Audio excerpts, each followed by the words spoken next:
You've heard of the West, gunfighters, glory, dust and death beneath a burning sky.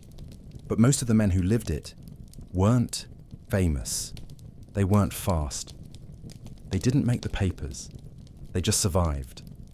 This is the story of one of them. He rode beside legends. He buried more than one. He left no name behind. But if you listen long enough, the land might still whisper it. So, lean back, breathe slow, and let the wind take you. This is The Dust Remembers. A Western tale for the quiet hours. You were born in 1848 just outside the Texas line, in a house with no name and no map. It leaned to one side like it was tired of standing. The roof leaked, the door creaked. The floor was just dirt that someone once swept, but hadn't since. The house didn't protect you from the wind. It just told you when it was coming. Your mother was made of rope and prayer. She never raised her voice, only her eyes. And when she looked at you after a lie, you'd rather she'd shouted.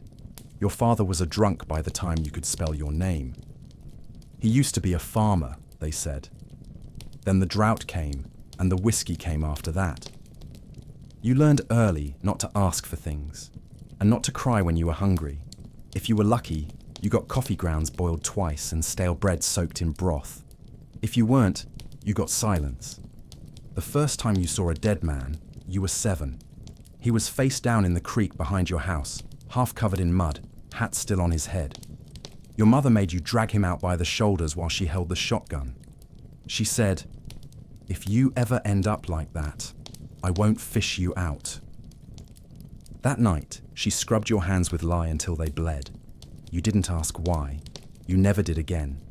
You met Pat Garrett the year you turned 8. He was 4, small for his age, already missing 2 teeth. His family lived in a sod house that leaked worse than yours, but his mother still kept flowers in a tin cup by the window. You didn't like him at first. He was quiet, always watching. But once, during a thunderstorm, you found him crying beneath a cottonwood tree with blood on his lip and a black eye. His brother had hit him for stealing bread. You didn't say anything, just sat next to him and shared your last piece of jerky. After that, he followed you like a shadow. You threw rocks at fence posts together, hunted frogs with slingshots. Once, you dared each other to steal apples from a preacher's wagon. He chickened out. You didn't. You got caught, got whipped, got a broken knuckle from trying to punch the preacher's son. Later, Pat said, "You ever think we'll be anything?" You said, "Yeah, mean dot." By 10, you were riding your father's old mule 3 miles each morning to fetch water. By 11, you'd learned how to stitch a wound. By 12, you'd already buried 2 neighbors and a dog. You made your first real mistake at 13. You stole a pistol from a ranch hand. Just to hold it. Just to feel what it meant. You kept it hidden under your mattress for weeks. Practiced your draw in the mirror. Slow. Stupid. Dramatic. One day, Pat found it. Said nothing. Just stared. Then one afternoon, a boy named Jesse, mean kid, older than you, always itching for a fight, pushed you in the mud near the trading post, called you pig's breath, laughed when you stood up. You went home, got the pistol, walked right back down the trail and aimed it at his chest. Didn't pull the trigger, didn't speak, just held it there, shaking. He stared, confused. You saw it then, not fear in his face, but something worse, pity. He didn't think you had it in you. You dropped the gun and walked home. Didn't sleep that night, didn't speak for 2 days. The pistol disappeared after that. You think your mother found it. She never said a word, but the next time you crossed her eyes, you felt smaller than Jesse ever made you feel. At 14, you took your first job with men who rode with knives on their hips and didn't like questions. They didn't trust you, not really. But you were fast on your feet and quiet. You drove cattle, mended fence, and once helped deliver a foal in the middle of a thunderstorm while a man bled to death in the next barn. You never asked what happened to him. You didn't want to know. Billy was still just a name then. a whisper. You didn't meet him, not yet, but you heard about him from a man who smelled like gunpowder and regret. Saw a kid take a man's gun in Lincoln, he said. 12 years old, maybe younger.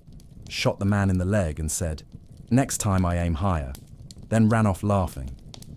You said nothing, but your gut twisted. You'd known kids like that. You'd almost been one. At 15, you and Pat parted ways. You'd grown taller, meaner, started drinking from the same bottles as the men you worked for. Pat didn't say much, but you could tell he didn't like it. He was always still trying to be better. You were trying to stay alive. You left town after a brawl in a saloon over a stolen chicken. Didn't even steal the damn thing. But you threw the first punch, broke a man's tooth, got your lip split. Didn't go home after that, just rode south. Pat found you the morning you left, offered you half a biscuit and a folded paper with a map drawn in charcoal. "What's this?" He shrugged. "Place I heard about. Work. Maybe." You didn't take the map, just said, "Thanks," and walked away. That was the last time you saw him for a long while. You slept under wagons and behind sheds, ate beans cold and sometimes raw, carried a knife you never used and a rope you always kept coiled, just in case you needed to fix something or end something. And still, sometimes at night, you remembered Jesse's face. Not when you pointed the gun, but after. That look, that pity. You'd rather he feared you, and that thought made you afraid of yourself. You turned 16 in a cow camp where a man got his throat slit over a saddle. You saw it happen, didn't flinch. But later that night, you threw up behind the cook tent and cried into your sleeve. You weren't soft, but you weren't stone either. Not yet. The first time you really saw Billy the Kid, not just heard about him, not just watched dust in the distance. You were 17, and he was maybe 13, maybe 15. No one really knew, or cared. He was in a saloon in White Oaks, barefoot, blood on his collar, laughing too loud at something no one else found funny. There was a man on the floor, groaning, bleeding from the mouth. Billy leaned over him, took a silver coin from his pocket, held it to the light like it was treasure, then tossed it across the bar like it meant nothing. He looked at you as it flew, just for a second. That was the first time he saw you. You didn't look away. You didn't plan to work with him. No one planned things back then. The world just pulled you where it wanted. There was a job 2 towns over, rustled cattle, barely a dozen heads. You'd ridden with worse men for less. The man who hired you said it would be quiet. Quick. He lied. Billy was already with them when you arrived, sitting on a fence rail, whittling nothing into nothing. He looked older than last time, sharper, sunburned skin, eyes that darted even when he smiled. When he saw you, he said, "You the one who didn't blink?" You nodded. He grinned. "Good, we'll get along." You didn't answer, but something in your gut went tight. The job went bad. One of the cows had a brand someone recognized. A rancher came riding hard with 2 sons and a shotgun. You could have talked him down. Maybe. Billy didn't try. The rancher fell with a hole in his chest before he'd finished his second sentence. The sons ran. Billy laughed. You didn't. You stared at the body. Not because you hadn't seen death, but because of how quickly it happened. How easy it had been. How casual. That night, around the fire, Billy looked at you and said, "You've seen worse. Don't pretend otherwise." You didn't reply, but in your head, something cracked. 2 weeks later, you were in Lincoln, a dry town with sharp shadows and men who didn't smile. You were sleeping behind the livery stable when Boots stopped beside your head. You looked up. Pat Garrett, but not the boy from the creek bed. Not the kid with the black eye and the biscuit. He wore a coat now, a badge, a pistol with polish, eyes like glass. "You alive?" he asked. You nodded. He crouched beside you, "You're riding with bad names." You said, "You arresting me?" "Not today." He stood, looked down like he wanted to say more, but didn't. Just walked away. You stayed quiet for a while, found a job fixing fences for a man who didn't care about your past. He fed you twice a day, paid you once a week, and never asked what you carried under your coat. But the quiet never lasted. Not in Lincoln. Billy found you again, slid into the bunkhouse one evening like a ghost. "You vanish well," he said. You didn't look up. He tossed a sack of tobacco on the table. "Thought you might want in. Bigger job this time. Real money." You said, "I'm out." He nodded, looked around the shack like it offended him. "You always settle for this?" You didn't answer. He left. You didn't follow. But Lincoln didn't let anyone stay clean for long. A feud had been brewing. Slow, steady, bitter. 2 ranch families. Old money and new bullets. And Billy? He picked a side. He always picked the side with fire. Pat was a deputy now, hunting men in daylight, asking questions with his hand on his holster. You watched from the fence line. Didn't speak. Didn't move. Not yet. One night, a man was shot outside the general store. Some said Billy did it. Some said he didn't. You didn't see it, but you saw Pat the next morning, standing in the blood, looking tired. Older. He stared at the red patch on the ground like he was waiting for it to speak. When he saw you, he nodded. You didn't nod back. The war in Lincoln came slow, then fast. Fires, gunfights, screaming in alleys. You stayed outside it, barely, but you heard names. Billy, Pat, McSween, Dolan, Murphy. You knew what was coming. History doesn't whisper forever. It starts to yell. And then one morning, it was done. McSween's house burned. Men died. Billy vanished. Pat vanished with the smoke. And you? You left. Again. Didn't say goodbye. Didn't bury the dead.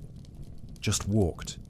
You rode to Mesilla, to Tularosa, to anywhere the wind blew different.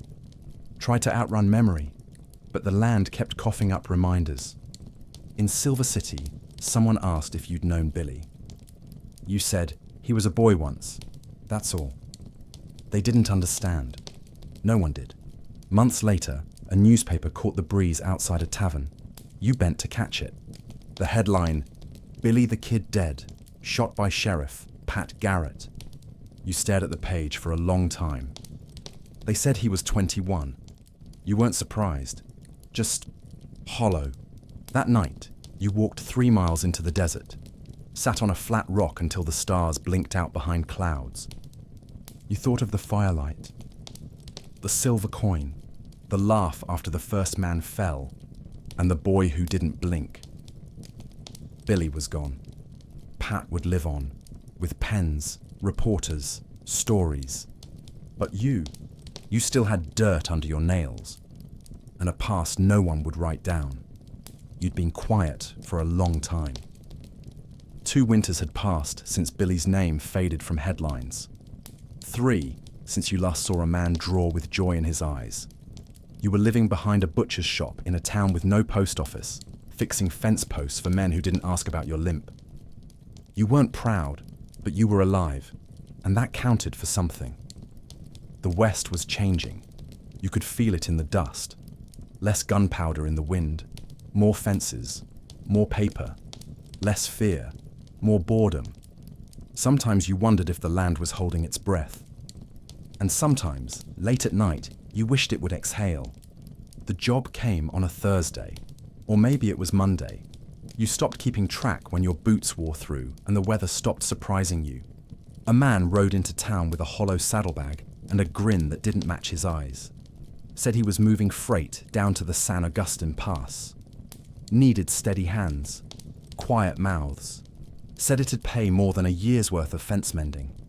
You didn't say yes right away, but that night, lying on your straw mattress with rain dripping through the roof, you felt the weight of silver that wasn't in your pocket. So the next morning, you saddled the horse you hadn't named and said nothing to no one. There were 4 others on the job. A tall man with a scar under his eye who said nothing the entire first day. A kid who couldn't have been 20, with a laugh too loud for the desert. A sharpshooter type who cleaned his rifle more than he ate. And a rider named Reed who looked at you once and then never again. Like he knew your face from some bad place but didn't want to remember it. You rode quiet, ate dry bread, drank warm water from a leaking canteen. The sky cracked open some nights, and the stars looked like holes in a ceiling you didn't believe in. No one talked about what was in the crates. No one asked. You didn't either. By the second night, you'd ridden deep into canyon country. The rocks leaned over the trail like teeth. The air felt heavier. Still. The scarred man muttered something about vultures flying too low. You laughed once, under your breath. The kid said, "What's funny?" You said, "Nothing flies this low unless something already died." You remembered Billy that night, sitting by a fire in Lincoln, flicking sparks into the dirt, talking about nothing like it meant everything. He never shut up, never let you forget that silence was a choice. Now the only sound was wind scratching the canyon walls. On the 3rd morning, the sun rose late behind a bank of clouds that looked like bruises. You were nearing the pass. The crates clinked more than they should have. Not iron, not tools. Something else. The sharpshooter kept glancing behind you. Reed rode stiff, one hand always near his belt. Your stomach turned. You didn't trust the land, didn't trust the sky, and especially didn't trust the way the trail narrowed between those red canyon walls. It happened fast. Too fast. The echo of a whistle. Not a bird, not the wind. Then hooves. Then dust. Then gunfire. You didn't think. You dropped off your horse and rolled behind a crate. Bullets cracked the air like bones splitting in winter. You saw the kid fall. Didn't scream. Didn't move. Just dropped like his soul had left first. You drew your pistol. Fired twice. One rider fell. The others kept coming. Reed screamed something. A name maybe. Or a curse. You turned. And that's when it hit you. No sound. Just pressure. Like the earth punched you through the ribs. Your knees buckled. The canyon tilted. Sky spun. The crate beside you split open. Silver coins spilled into the dirt, glinting like teeth in a skull. Your hand reached for something. Maybe the ground. Maybe a prayer. But all you found was blood. Warm. Yours. You fell backward. Felt your hat slide off. Felt the world shrink. A shadow passed over you. Maybe Reed. Maybe death. Maybe both. And then, everything went dark. You didn't die. You thought you had. But then the pain came. Slow. Hot. Crawling up your ribs like a snake with no face. You woke on a blood-soaked blanket in the back of a wagon that rattled like bones in a coffin. There was no sky, just canvas and creaking wheels. Every breath felt like sandpaper. A man sat beside you, grey beard, eyes like burnt wood. "You're the lucky one," he said. 2 others didn't make it.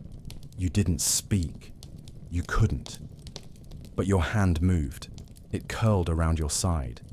The bandage was thick, fresh, damp. You were still bleeding, just slower now. The ride was long. Days blurred into dust. You dreamed of Billy, not laughing, not riding, just standing in a doorway with smoke rising behind him. He didn't speak. He just looked sad, like he knew something was coming. You were left at a mission near Fort Stanton, the kind with no priests, just women with steady hands and quiet mouths. They changed your dressings, fed you broth, never asked your name. You didn't offer it. You didn't want to remember it. 3 weeks passed before you could stand. Another before you could walk. You looked in the mirror once, saw a face that didn't feel like yours, pale, sunken, older. You were 30. but you felt like a man who'd seen his own eulogy scratched into dirt. You left at dawn without saying goodbye, rode east with a stiff back and a chest that still ached when you laughed. Not that you did much laughing. You followed the old trail through Lincoln, past the church that wasn't a church anymore, past the spot where McSween's house used to stand. Nothing left now but weeds and the kind of silence that never stopped buzzing. You stopped at the saloon. New paint. New name. Same dust. Sat alone. Drank water. Watched the door. You didn't expect him to walk in. But he did. Pat Garrett. Older. Stiffer. Wore his badge like a burden now. He saw you. Stopped. Nodded once. You nodded back. He sat across from you. Neither of you said a word for a long time. Then, "I heard you made it out," he said. You said, "Mostly." He tapped the table. "You were with Billy, before." You didn't deny it. He said, "So was I." Another silence. You looked him in the eye. "You kill him clean?" Pat didn't answer right away, just looked down at his hands. Big, rough, scarred. "No one dies clean," he finally said. "Not out here." You nodded. "But some die quiet." He didn't look at you, and you didn't push. You told him you were heading west. He didn't ask why. You didn't ask where he was going either. You stood, tipped your hat. He didn't return it. But as you walked past, he said your name. Before. You stopped. Pat didn't look up, just stared at the table. He asked if you were still riding. I said I didn't know. You wanted to ask more, wanted to know what Billy's voice sounded like in the end, if he smiled, if he blinked. But you didn't. You just left. And that was the last time you saw Pat Garrett. You rode for a long time. Not fast, not far, just away, through broken land that used to carry legends. Everywhere you went, you saw pieces of what used to be. Towns turned to memory. Horses replaced by rails. The sound of spurs fading into the sound of paper. The West was folding. And you were still here. In Tucson, you met a woman with a limp and a laugh like gravel. She sold eggs. You bought one. Then two. Then a home. She never asked about your scars. You never asked about hers.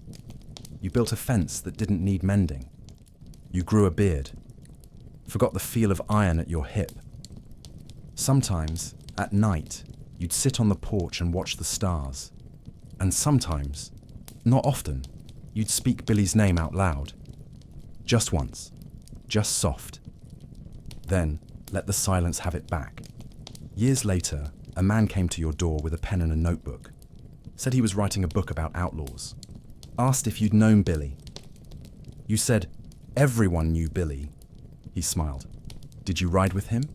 You said, "He once gave me a coin." The man leaned in. And you looked at your hands, still calloused, still steady. "And I never spent it." He blinked. "Is that all?" You said, "That's enough." Then closed the door.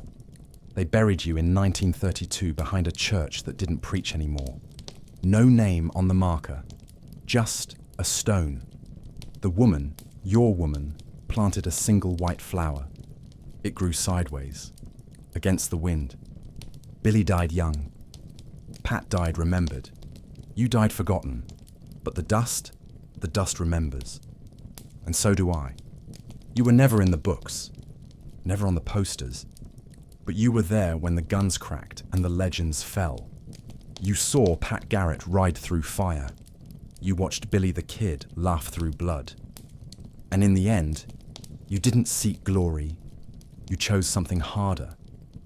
Peace. The West forgot your name, but the dust didn't. And neither will we. If this trail brought you sleep or silence or something slower than sorrow, follow it. Subscribe. Rest. The desert never forgets, and neither do stories like yours. Good night, and may your dust settle quiet.